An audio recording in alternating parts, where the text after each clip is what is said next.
Hello friends, welcome to Rdhk cooking.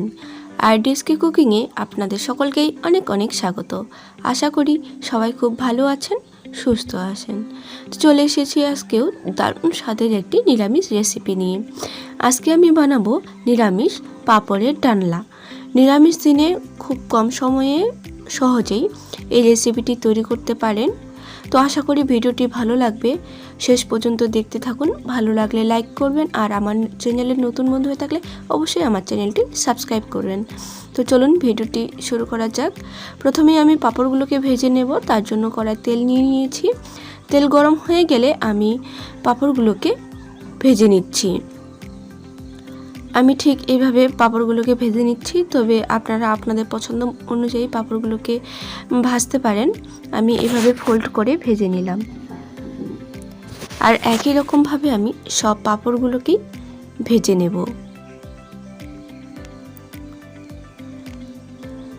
আমার সব পাঁপড়গুলো ভাজা হয়ে গেলে আমি ওই তেলের মধ্যেই আলুগুলোকে ভেজে নিচ্ছি। আলুগুলোকে আমি এভাবে বড় বড় করে ডুমো ডুমো করে কেটে নিয়েছি।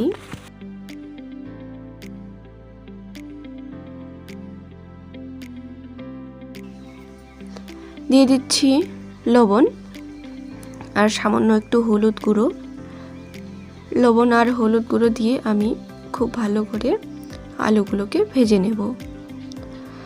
আলুগুলোকে একটু ঢাকা দিয়ে দিচ্ছি, এতে করে আলুগুলো সফট হয়ে যাবে। 3 মিনিট পর ঢাকা খুলে নিলাম। আলুগুলো খুব সুন্দর করে ভাজা হয়ে গেছে, এবার তুলে নেব।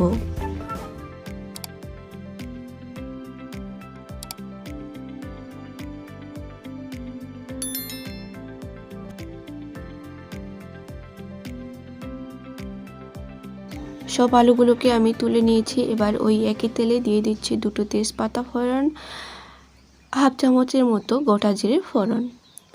ফোড়নটাকে খুব সুন্দর করে ভেজে নেব।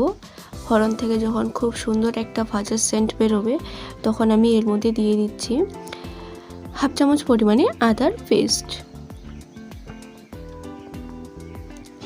আদাটাকে একটু ভেজে নেওয়ার পরে এর মধ্যে আমি দিয়ে দিচ্ছি একটা মাঝারি সাইজের টমেটোর পেস্ট। আদা আর টমেটোর পেস্টটাকে খুব সুন্দর করে ভেজে নেব।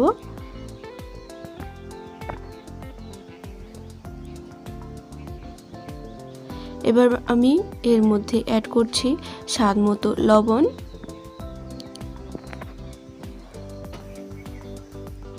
পরিমাণ মতো হলুদ গুঁড়ো,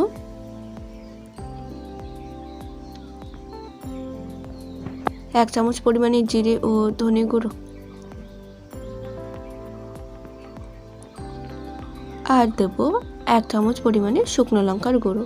তবে ঝালটা আপনারা আপনাদের পছন্দ মতোই দেবেন। এবার আমি সব মশলাগুলোকে সামান্য একটু জল দিয়ে ভালো করে কষে নেব।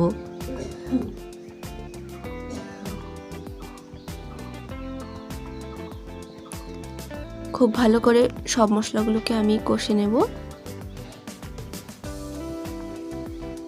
মশলাগুলো আমার খুব ভালো মতো কষা হয়ে গেলে এর মধ্যে আমি দিয়ে দিচ্ছি আগে থেকে ভালো করে ভেজে রাখা আলু। এবার আমি মশলার সাথে আলুগুলোকেও খুব সুন্দর করে কষে নেব।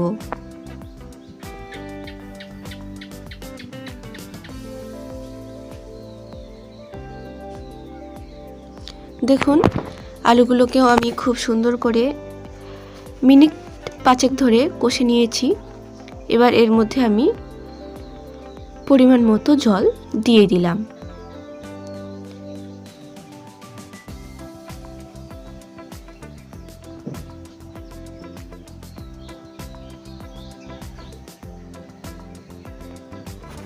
এবারে আমি ঢাকা দিয়ে হতে দেব 5 থেকে 7 মিনিট।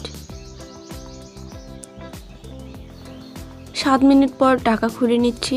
দেখুন, ঝোল অনেকটাই কমে গেছে, আলুটাও খুব সুন্দর সেদ্ধ হয়ে গেছে। এই পর্যায়ে আমি দিয়ে দেব হাফ চামচ পরিমাণে গরম মশলার পেস্ট। গরম মশলাটাকে মিশিয়ে নেওয়ার পরে আমি এবার গ্যাসের ফ্লেমটাকে বন্ধ করে দেব। গ্যাসের ফ্লেমটা বন্ধ করে দেওয়ার পরেই আমি আগে থেকে যে পাঁপড়গুলো আমি ভেজে রেখেছি সেই পাঁপড়গুলো এক এক করে দিয়ে দেব। অবশ্যই গ্যাসের ফ্লেমটা বন্ধ করে পাঁপড়গুলো দেবেন, তাহলে পাঁপড়গুলো খুব তাড়াতাড়ি নরম হবে না। আর যদি গ্যাসের ফ্লেম চালু করা থাকে পাঁপড়গুলো দেন, তাহলে কিন্তু পাঁপড়গুলো খুব তাড়াতাড়ি নরম হয়ে যাবে। পাঁপড়গুলোকে ঝোলের সঙ্গে মিশিয়ে নিচ্ছি।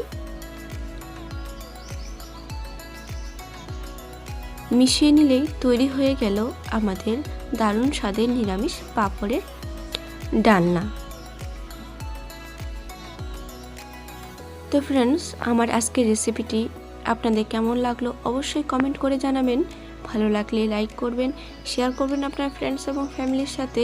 আর আমার চ্যানেলে নতুন বন্ধু হয়ে থাকলে অবশ্যই চ্যানেলটি সাবস্ক্রাইব করে বেল নোটিফিকেশনটি অন করে দেবেন আমার এরকম নিত্য নতুন রেসিপি আপনার ফোনে সবার প্রথমে দেখার জন্য। তো ভালো থাকবেন, সুস্থ থাকবেন, ধন্যবাদ।